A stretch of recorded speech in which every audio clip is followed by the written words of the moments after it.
Good morning and welcome back to the One Celtic Fans View. We're all a bit this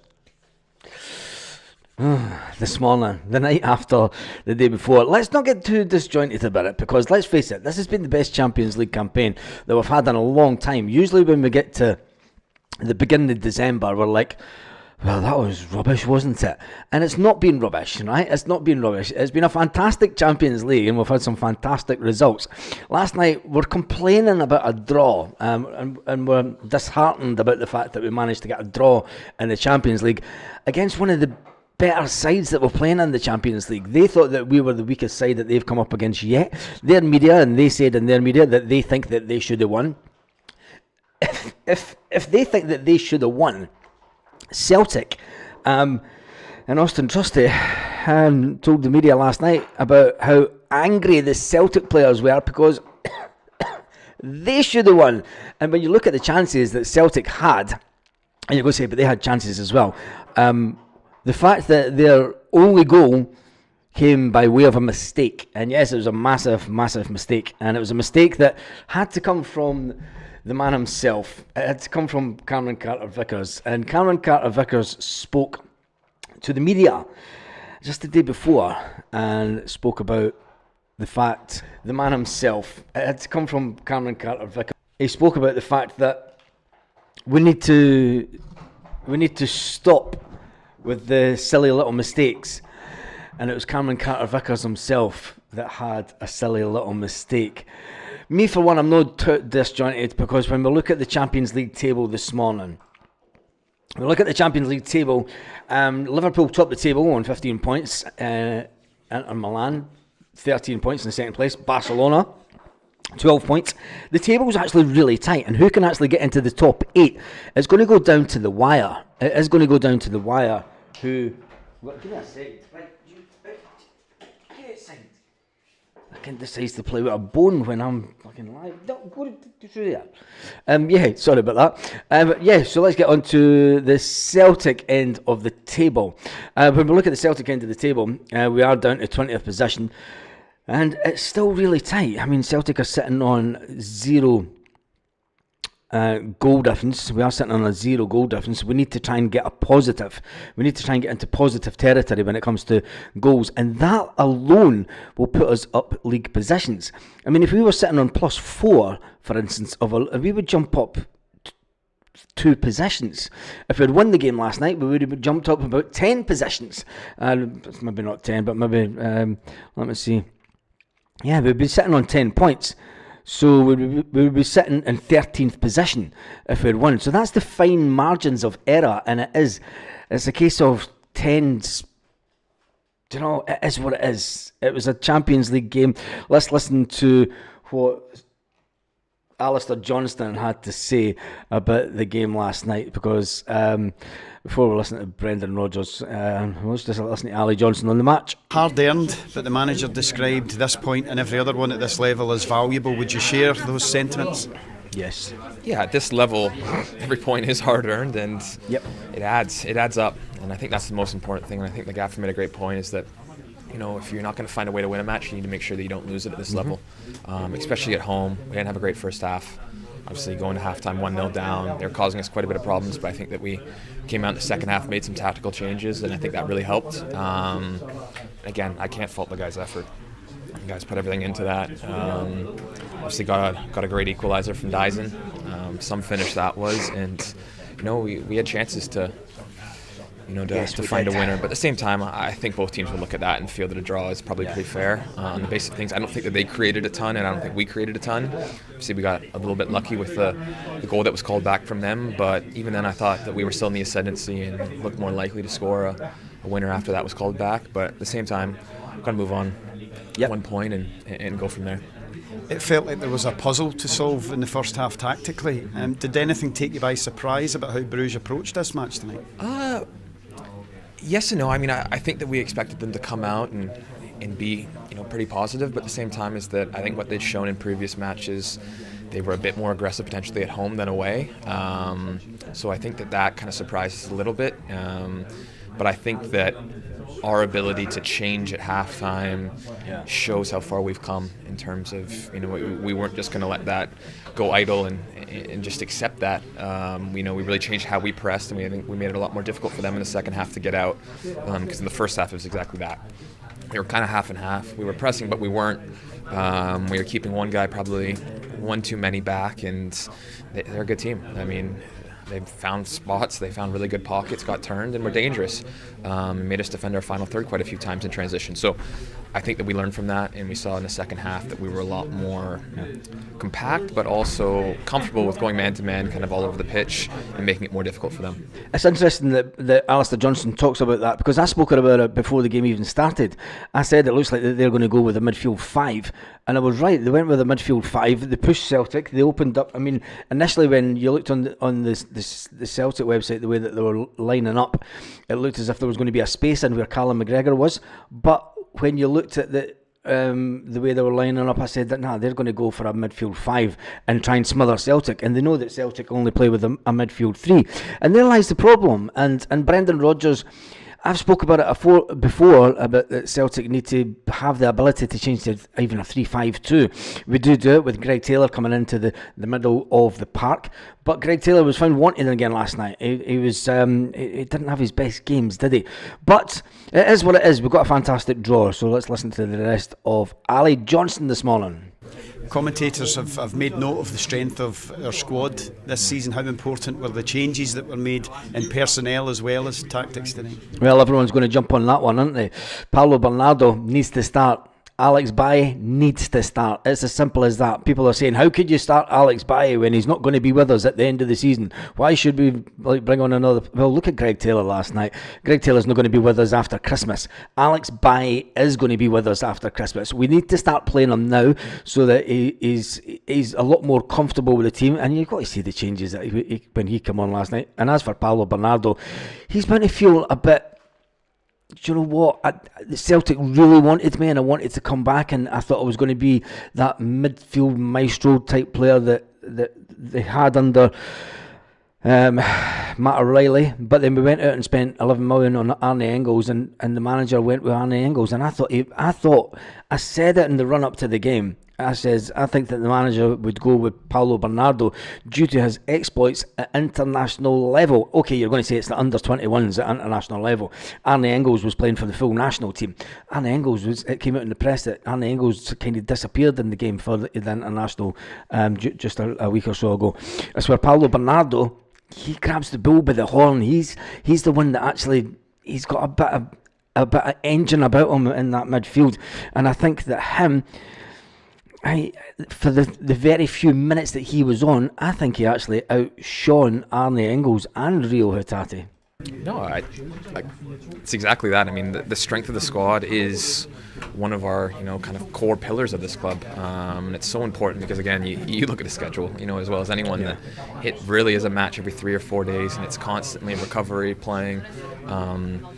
So it's really important that whatever happens, whether it's injuries, suspensions, or just general fatigue, that everyone's ready to go and think that we have that depth. And also guys you can see that come onto the pitch, even if they haven't played big minutes or whatever it is, can come out and play at that level and raise the level of the game. And I think that's really important if you want to be a top squad, that the players that come into the match as subs don't drop the level but actually raise it. And I think that we have that here, which is a really, really lucky and special thing to have. It is a lucky and special thing to have at Celtic. But what it does show, Brendan Rodgers this morning, what it does show is that we need a better squad. I think that we do need a better squad. I think that the squad that we have is fantastic and will win all day long in Scottish football. But we're going to be under great pressure this weekend from Ross County. And talking about Ross County this weekend, before we go on to... I seen this morning, and this is what I love about Celtic fans. This is why I absolutely love Celtic fans, and the extent that Celtic fans go to. That's on the screen, yep. And the extent that Celtic fans go to. This is the Coventry bus, the Coventry Emerald bus. You might have seen their scarves and that hanging about a certain section of Celtic Park. They're leaving. This puts it into perspective, Celtic fans, right? They're leaving at 6 o'clock in the morning. 6 o'clock in the morning for a 3 o'clock kickoff. Now that's devotion for you, right? So let's not feel too disheartened about the result. I mean, there's the Coventry bus this Saturday, and they're picking up at that time in the morning. And I know that the buses from Belfast leave just as early, and all the other buses for Ireland. So, let's get back to so it was a draw, right? And we're all a little bit, we could have done better. The players know that they could have done better. And talking about that takes us on to the next little bit of Auston Trusty. Yes, Auston Trusty. I'm just about to get the right tag. Auston Trusty revealed last night that down to 1-0 at half time. It clearly wasn't good enough for the team, but Brendan Rodgers went through them at half time. Auston Trusty says, I've been in locker rooms where you get away with this kind of game. The guys are excited. You go back into the locker room tonight and the guys are pissed off and really, really upset. That shows the character that's in this Celtic team. We weren't happy with how we played the first half. We thought that we should have won the game. It was a real opportunity for us. It's not one to get a point. It was to get the 3 points. Obviously, you take the point, but it's good to see that the guys are angry in the locker room and that they're not just sitting in there quiet. I think that Celtic teams of the past would have been over the moon to get a point at Celtic Park in the Champions League. We've had a special season in the Champions League this year. We've been on a fantastic run. We're on the verge of qualifying for the new format. When you look at the teams that are below us in the Champions League, there's lots to be proud of this Celtic team at the moment. Auston Trusty went on to say, he says, we just weren't playing our character in the first half. I think that we all felt it at half time. Sometimes you need that little huddle, like the one that happened after the goal scored, to wake everyone up and say, okay, what's happened has happened. Now we move on. It was an interesting insight to the thinking of Kasper Schmeichel, because it was Kasper Schmeichel that called that huddle as soon as, and I've never seen that in a game. I've never seen that in a game before, where as soon as a goal, it was like an American football timeout, if you look at it. But the fact that Schmeichel and shouted on Callum McGregor, get everyone here, come here, get this sorted, get your finger out your arses, lads. And then what's happened, it was a silly mistake. We don't dwell on it, and we move on and we get back into this game. And Auston Trusty said that was a moment for us to make some changes and to get some momentum back into the game. But the supporters most likely to be content with the draw, so is the nature. But Rodgers has brought a winning mentality to this team and the club. The USA international believes that the dressing room breathes success, and on a night like last night, well, it wasn't success that we got, but it was a draw. And we're not going to go out and say, this.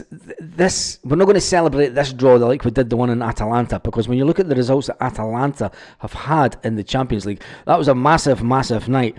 Last night in the Champions League, I thought Celtic could have really done better, and we all know that. And it's good to know that the players went in after full time and that they were angry with each other. They were angry with their performances. They were angry. That says a lot, because I tell you one thing, that means that teams are going to suffer in the SPFL. Will Ross County suffer this weekend at Celtic Park? I'm glad for one of the teams pissed off. Square Sausage Mick is glad that the teams... It wasn't Jim McClarty. It was not the keeper's fault for the goal. It was not the keeper's fault for the goal. When you look at it, I spoke about this in the live last night. Cameron Carter-Vickers is sitting, right? Say you're watching the telly and I'm Cameron Carter-Vickers looking at you. Nico Kuhn comes down his right-hand side. He thinks, right, Cameron Carter-Vickers would be thinking, if the keeper's to my right-hand side, Nico Kuhn's going to pass it to the keeper who's at the right-hand side of me. He wasn't. He was. But Nico Kuhn decided to pass the ball to Cameron Carter-Vickers. So Cameron Carter-Vickers automatically thinks, right, the keeper's not to my right-hand side, the keeper must be to my left-hand side. So he turns around and kicks the ball to the left-hand side, thinking the keeper's at the left-hand side. The keeper wasn't wrong. It was Nico Kuhn who actually made the wrong decision and the wrong call. I'm not blaming Cameron Carter-Vickers for the goal one iota. He is in automatic mode. He's in mode that they're in when they're in training mode and they're on the pitch. He's automatically thinking, well, the keeper can't be to my right-hand side, or Nico Kuhn wouldn't have put me under pressure. He would have passed the ball back to the keeper, because that's what we do in training. That's what we've been told to do. So Cameron Carter-Vickers, by turning and passing the ball to his left-hand side, automatically thinking that the goalkeeper's going to be there. It was just a lack of communication, and I think that's why Kasper Schmeichel, for one, grabbed them all together and said, fucking get talking to each other. Get talking to each other. That was a silly, silly mistake to make at this level. But Carly says Callum Carter-Vickers fully to blame, but I'm not holding a grudge. No, he wasn't. He wasn't fully to blame. I'm just Nabaz. At least look who you're playing it. Yeah, you've got to look who you're playing it, Stevie boy. But you've got to also think the players train for these scenarios, right? The players train for these scenarios, and that is this is what will be drilled into them in training. You know, he didn't pass it there on a whim, thinking that the keeper's going to be there. He knows that they do this in training. That if Kuhn's coming back into the box, and if the keeper's at this side of him, the ball goes back to the keeper. Right, it then allows them to push out a bit, which then the ball then goes to Cameron Carter-Vickers, or then they move out the positions. The fact that it came to Cameron Carter-Vickers is automatically thinking the keeper must be to my left-hand side. That's the only reason. It was a tap-in, for goodness sake. It's not as if he powered the ball into the back of the net. Ultimately, he should have turned around and looked, but ultimately, he's got to make sure that there isn't another player, there isn't an opposing attacker coming in to try and get the ball off him. So he's not going to turn around. He's not going to turn his back on any incoming players. It's just my shout on it. But for me, I'm one. I think that the fact that Alistair Johnson and everybody was laughing about it after the game last night, and let's face it, big Cameron Carter-Vickers is going to be famous forevermore for being the easiest goal to score in the Champions League. You never pass back between the six, says Duncan Mills. Well, it was towards the end, but yeah, I get what you're saying. But he thought the keeper would be there. That's my defence for him. It's what would have been talked about in training. It's how they would have trained for that scenario. You know, they look at every single scenario on the pitch and then in automatic mode, believe it or not. You know, football players aren't on there just fucking on a whim. You know, they do things, and it's things that they do in training, believe it or not. Anyway, blame. It was a daft mistake, Baz. The shout is spot on. Yeah, it was a daft mistake. Famous forevermore. He will be. Tam Mag, he's going to get played back for the next 20 years.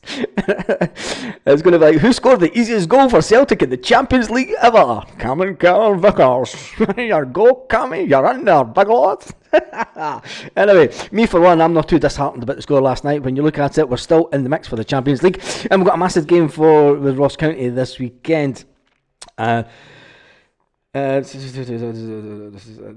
Saturday. I'm an old bugger.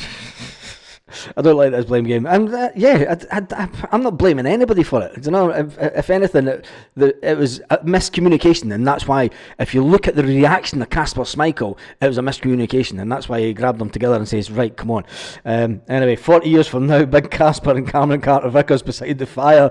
Kasper gives him a look. Can you imagine these get-togethers in about 10 years' time? Kasper's sitting there with his pipe and slippers, and big Callum Carter-Vickers walks into the fucking room. Everybody starts throwing stuff at him.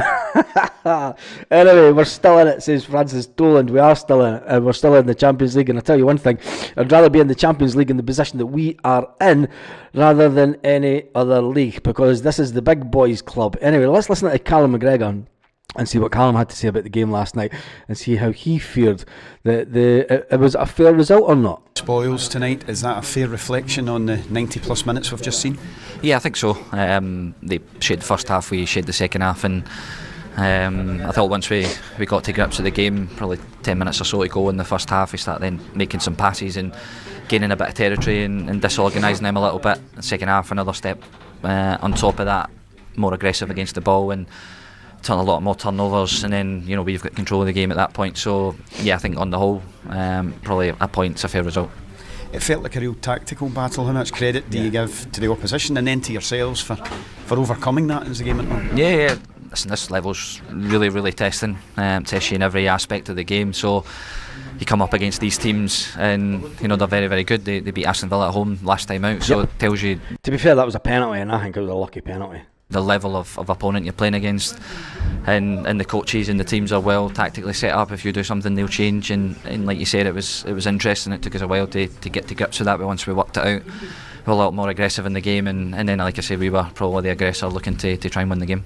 There's been big moments from big players, and Dyson Maeda's come up with one. It's another terrific goal akin to Nicholas Kuhn in the last outing against Leipzig. Yeah, tremendous finish. It comes from a period with the ball, a period of pressure and working the game and disorganising the opposition, and then you get your wingers in the box and they can do their dangerous stuff from there. So well worked goal and a great touch and finish from Dyson as well. And you've got to give Alex Baye credit for his part to play in that also, because I think he got further forward than Greg Taylor did most of the night.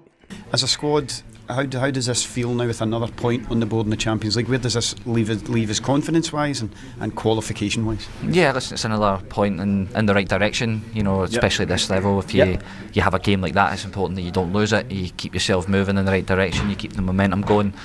And with 3 games to go, then we're sitting, you know, pretty decent. We've still got a lot of work to do, but you know, we fancy ourselves in terms of the performance that we've put in so far to this point, the learning that we've got to this point. So, you know, with 3 games to go, it's certainly all to play for. It's interesting that Callum goes about the learning that this team has had. I mean, he's been in many Champions League teams that have played for Celtic over the years, and I just thought, I know that as a new squad and all the rest of it, and yeah, it's just that this squad learning, this young squad, and we need to remember it as a young squad. Chris Sutton took to Twitter last night and he said, if you can't win, don't lose. Maybe a valuable point for Celtic's tremendous goal from Dyson Maida. He took to Twitter last night to put that post up. And I thought, you know, you're right. If you can't win, just don't lose the game. And that's what Celtic did last night. They didn't lose the game. They were tremendous. The second half, you've seen a real change of impetus. The second half, you've seen a real change of direction, the way that we're playing, where we're starting to get the ascendancy. First half was a complete nightmare. If the only downside is, you could say, even though Brendan Rodgers changed Nico Kuhn and Dyson Maida from side to side in the first half, tactically he just wasn't quick enough. But you cannot bemoan that, because this is top level football. This is better than international football as far as I'm concerned. This is where every player wants to be. Every player wants to play at this top level. There's lots of positives to take from last night. There was lots of positives to take from it, and I think that this morning the fans are waking up thinking, do you know what? They feel like it was a loss, because we were expecting so much more from the team. Anyway, how much did Celtic make from that draw? And it's when it all comes down to money, it's all starting to add up. I'm just leading it one. Watch Celtic score one of the worst own goals in the Champions League history. It's an English newspaper. It's the headline this morning. Cameron Carter-Vickers left red-faced as he passed the ball in his own net against Club Brugge. Why have I got an American accent on? Fuck knows, motherfucker.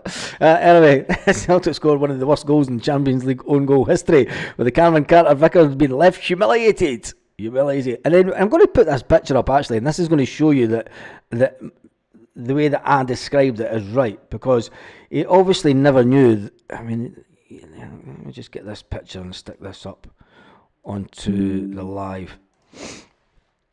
2 seconds, and just put it on this one.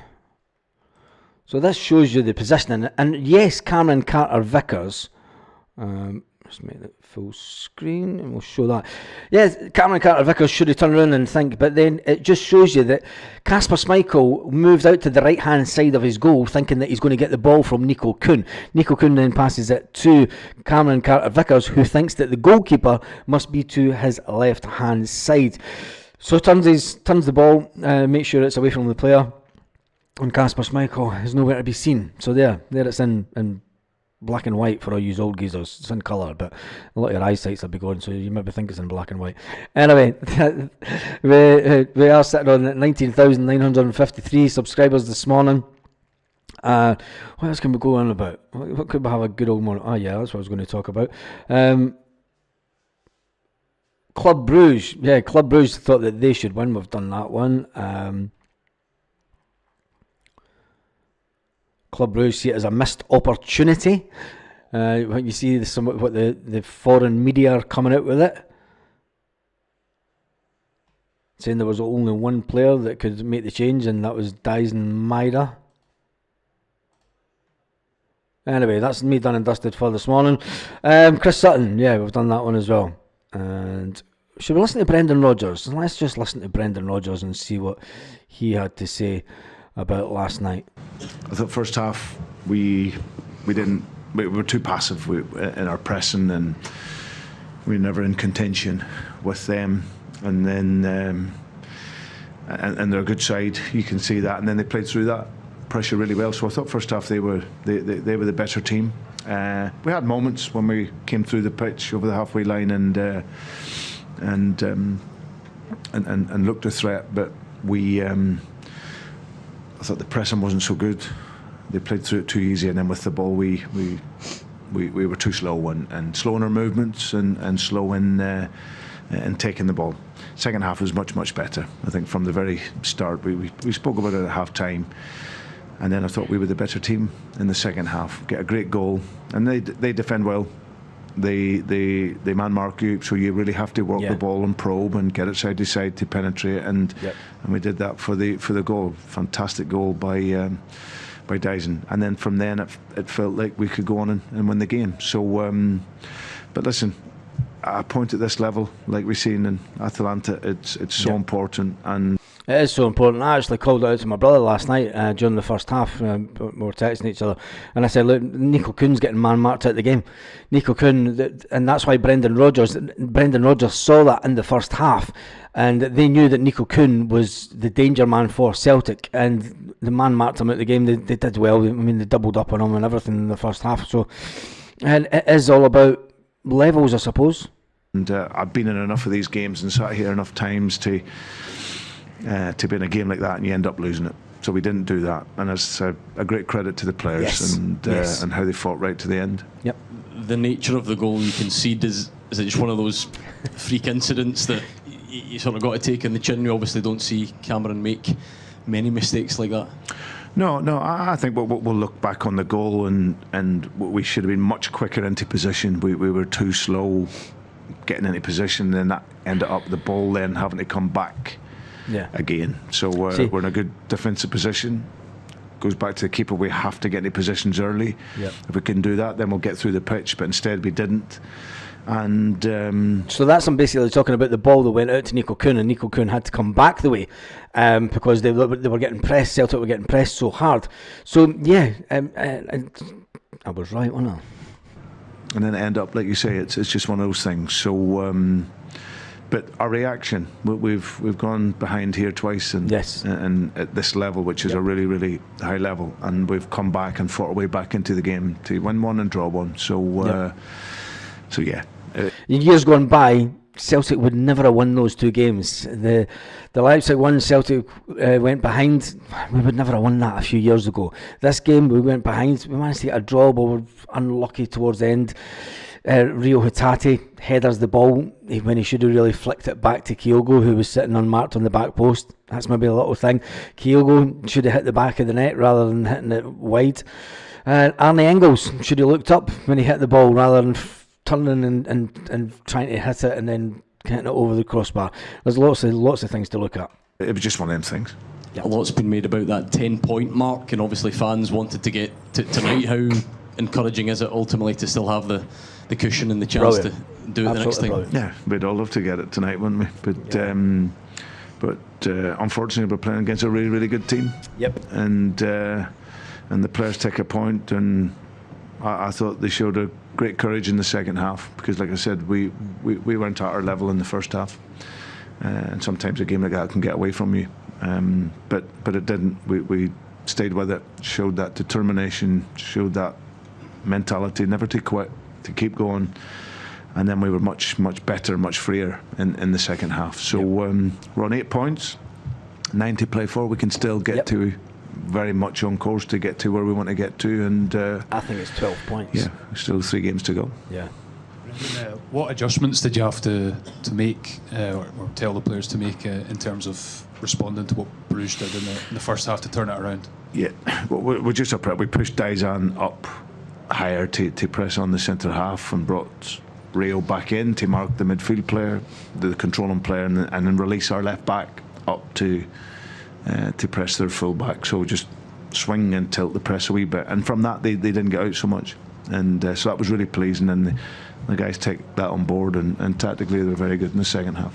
Yeah. Obviously Cameron made some mistake, but what did you make of his responses as well to that? Because he seemed to react pretty well. Yeah. Well, listen, mistakes happen, and it was just unfortunate. He's played that pass a million times, and it's gone back, and then we've been able to play forward. It's just one of those of those unfortunate moments in the game that happen for you. But like you say, he's a really, really tough character. He's a great guy.